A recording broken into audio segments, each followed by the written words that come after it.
Well, good day, my friends. We are in Latrobe, Pennsylvania today, the hometown of Mr. Rogers. Daze with Jordan the Lion and you all. It begins right now.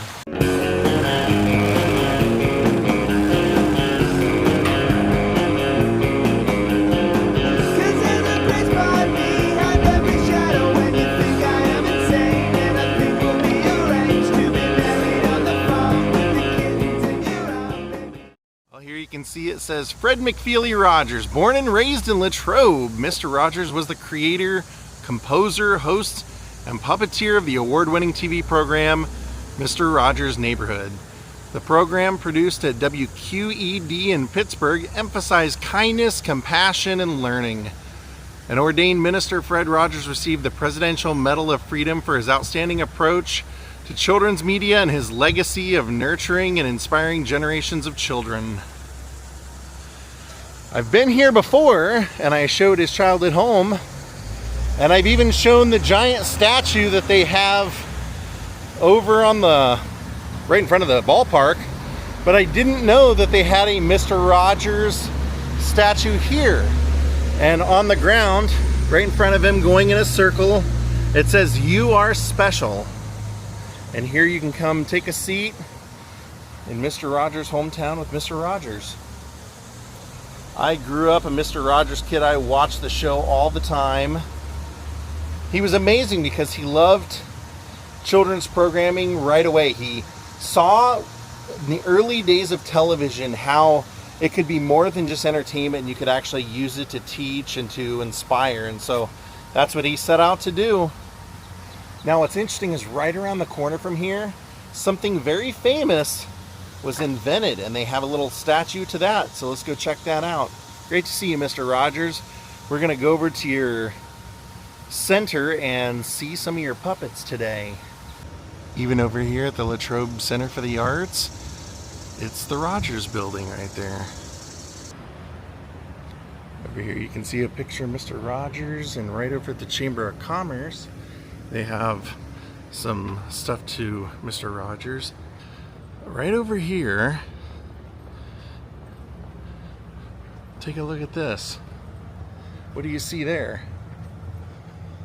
Hello. Look at that. Yes, indeed, that is what you think it is.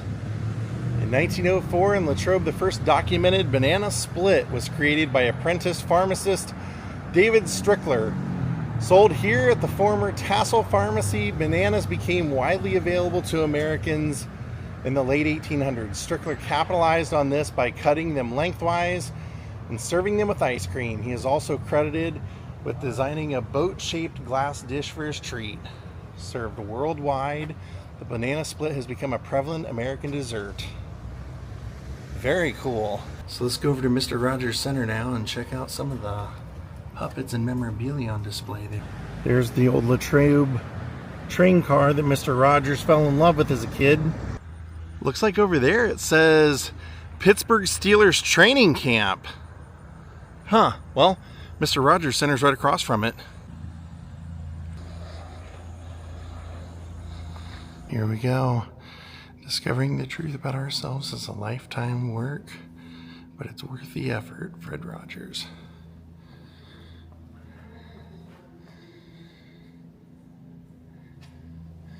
Pioneer in children's media. He was not only an artist, but he was a minister, composer, musician, environmentalist, and advocate for children. Look at that. There's all of his sweaters. Well, a lot of them anyway. Famous red one, the yellow one, green, purple. Of course, they've got the shoes down here. It says, changing into the sweater and sneakers at the beginning of every program gives children a, wow, they have this written really small in yellow. It says a predictable introduction with some time to settle in. Mr. Rogers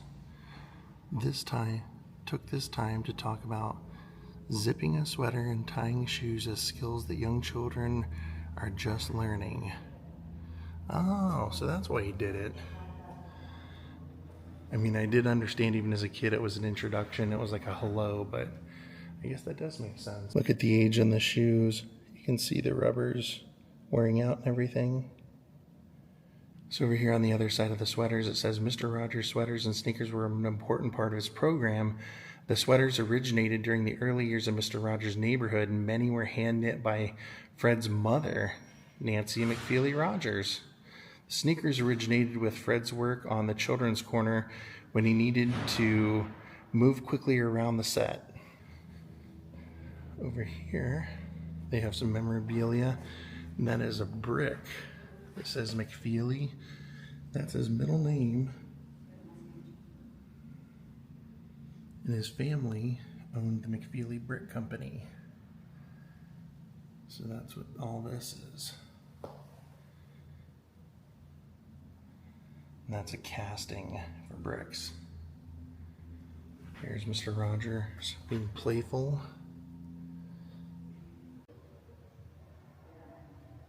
Besides my chair is a saying in French.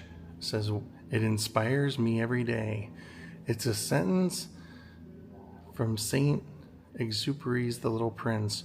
What is essential is invisible to the eye. The closer we get to know the truth of that sentence, the closer I feel we get to wisdom. That which has real value in life in any millennium is very simple, very deep and very simple. Here he is as a young man with his family. Boy, he looked exactly the same, didn't he? Here he is growing up. It says Fred McFeely Rogers was born in Latrobe, March 20th, 1928. He and his sister Nancy, known as Lainey, were the children of Nancy McFeely Rogers, a dedicated community volunteer, and James Hill Rogers, a prominent Latrobe industrialist. They were a close-knit, loving, philanthropic family. They embraced traditional values espoused by the Scotch-Irish Presbyterian of Western Pennsylvania. Frugality, hard work, generosity, care for one's neighbor, humility. His parents, Fred and his sister, and their extended families were and still remain, through the McFeely Rogers Foundation, deeply engaged in improving the quality of life in the Latrobe community. There you can see the old brick company.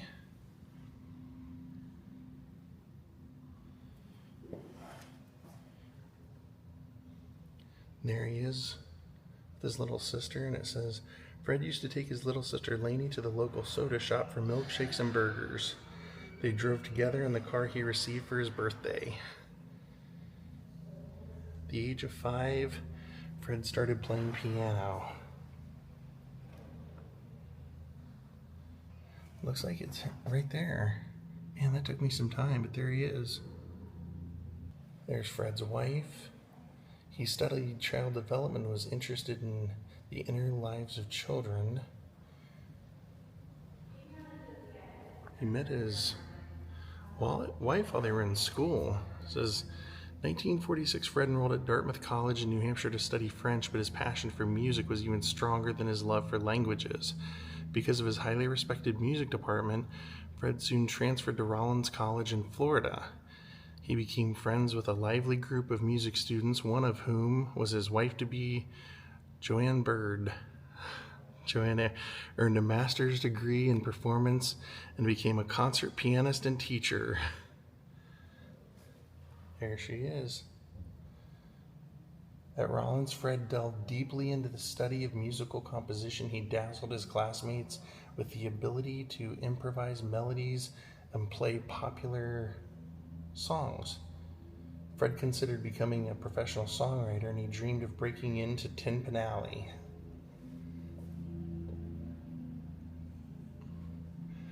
So it's probably not too difficult to figure out who was writing all the songs for the show, right? It's such a good feeling. All those songs that we would hear in the beginning and the end, he wrote all those. Ordained minister. there he is, I believe, at the home in Nantucket. Says while they were producing that, well, there he is. There he is, a young man.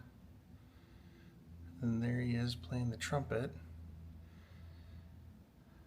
And here he is composing music on the set, because you can see all the Land of Make-Believe over here. And it says Fred was the writer. He wrote the scripts, the music, and the lyrics for each of the almost 900 half-hour episodes. Music was central to Fred's life and television career. He worked on NBC's music programs, played the organ, composed music, and sang as some of the puppet characters on his first children's program, The Children's Corner. When he launched Mr. Rogers' Neighborhood, music was a natural centerpiece. Fred composed all the melodies and lyrics for the program. Here he is with some local musicians. Now look at what they have over here. This might shock you, because the sets and everything are over at the Heinz Museum, and it's totally worth going to. You can see like where the stage set was that he put the sweaters and the shoes on and all that stuff. That's all there. But here you get the puppets, you get the trolley, and you get the sweaters. So that is the trolley. That is the real trolley. How cool is that? How many episodes did we watch? The trolley coming in, and like I said on our drive over, he was inspired by the Latrobe trolley.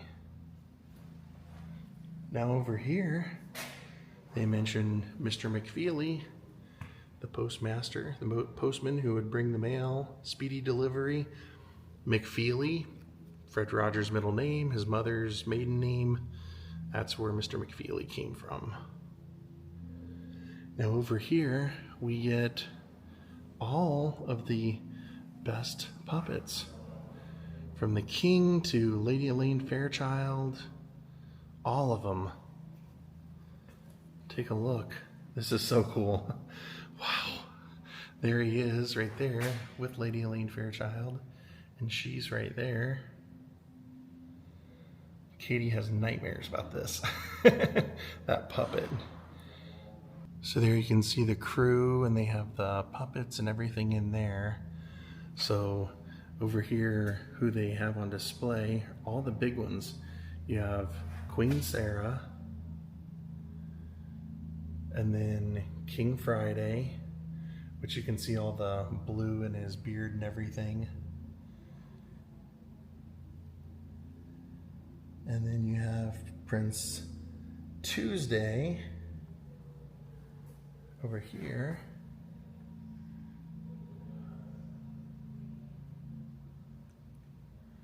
And then of course Daniel Tiger. And Fred's kids said, like, if they had a tough discussion with Fred, he would get the Daniel Tiger puppet out, and he would like talk to them in Daniel's voice. And then Lady Elaine Fairchild, of course. And then, last but not least, X the Owl.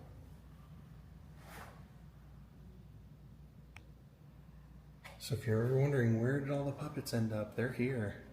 And this is free. You can come in and just check it out. There's President Clinton holding the trolley. The same freaking trolley. Now, since Mr. Rogers passed, they kind of use Daniel as Mr. Rogers. He basically is the teacher now, and it's Daniel Tiger's neighborhood. They used to have like a Mr. Rogers neighborhood ride in the local amusement park here, and they turned it into a Daniel Tiger. So over here, they have the massive clock. That is amazing to see.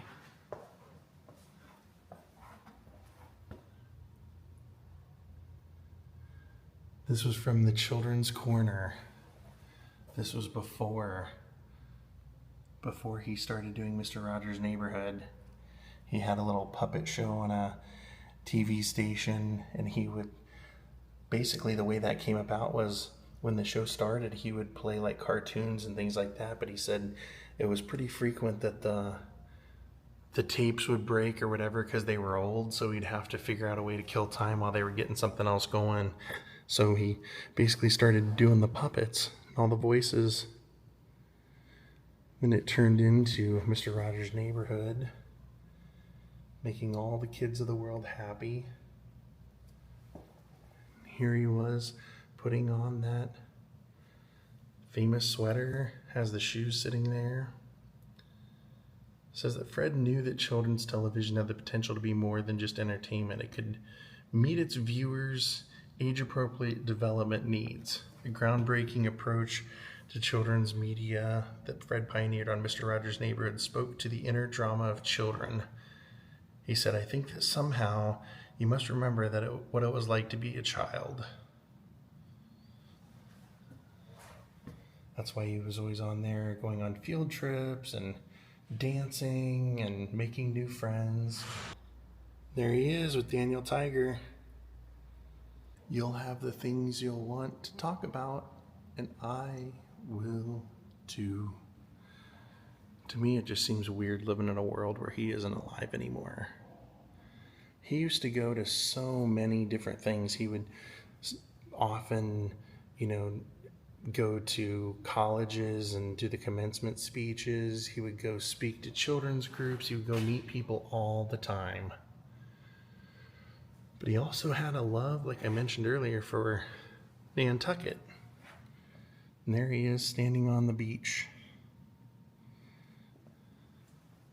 And I believe this was his home in Nantucket.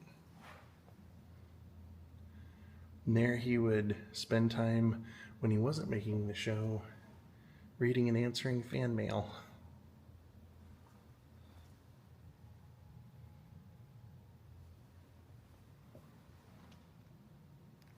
(1993), the year the Pittsburgh Penguins made Fred Rogers an honorary captain.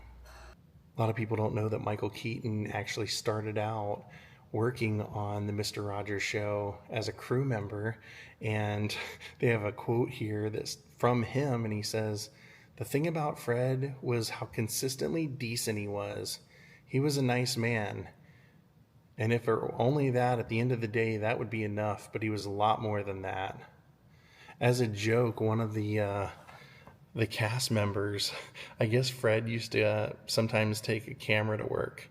He put the camera down one time, and the crew member took the camera and took a photo of his butt, like his bare butt, so that when Mr. Rogers developed the photos, he'd be like, what? So he said for like a year, it goes by, and Mr. Rogers never says a thing. And then Christmas comes along, and that crew member gets a gift from Mr. Rogers, and it's a giant framed photo of that picture. He knew exactly who it was and decided the joke would be even funnier if he pulled a joke in return back on him. Over here they have some of his awards. Look at that. There's a bust of Mr. Rogers right there. And then here's his United Way award, the Glass Award. Then there's Mr. Rogers' book and his typewriter that he would write the scripts on originally. Then over here, they have a St. Barnabas Award. Over here is the Philadelphia Regional Chapter of the National Academy of Television Arts and Sciences. Outstanding Achievement Award, it looks like. Then over here is the Pennsylvania Child Care Association Award. And then these are all PBS awards. Improvement in Technical Quality, Excellence in Technical Quality, Most Improved in Technical Quality. So this is very cool. This features all the famous people or people of note that he had on the show. So like one of the most famous was Coco. When he met Coco,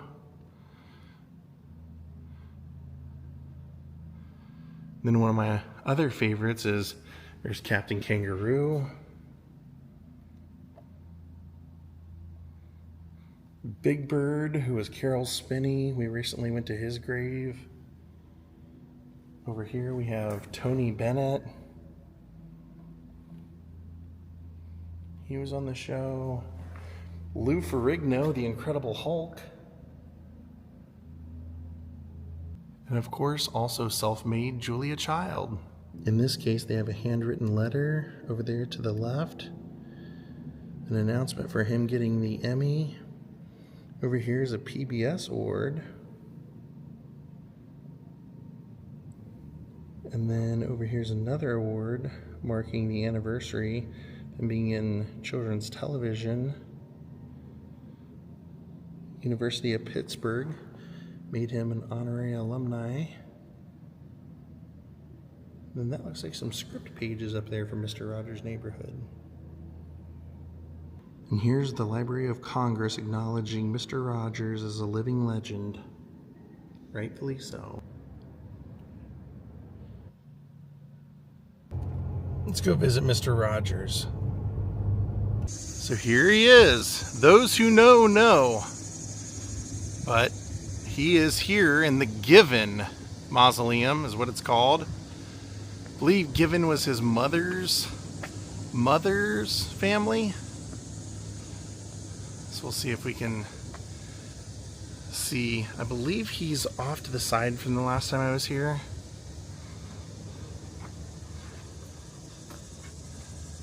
There, if you look down and to the left, Fred McFeely Rogers right there.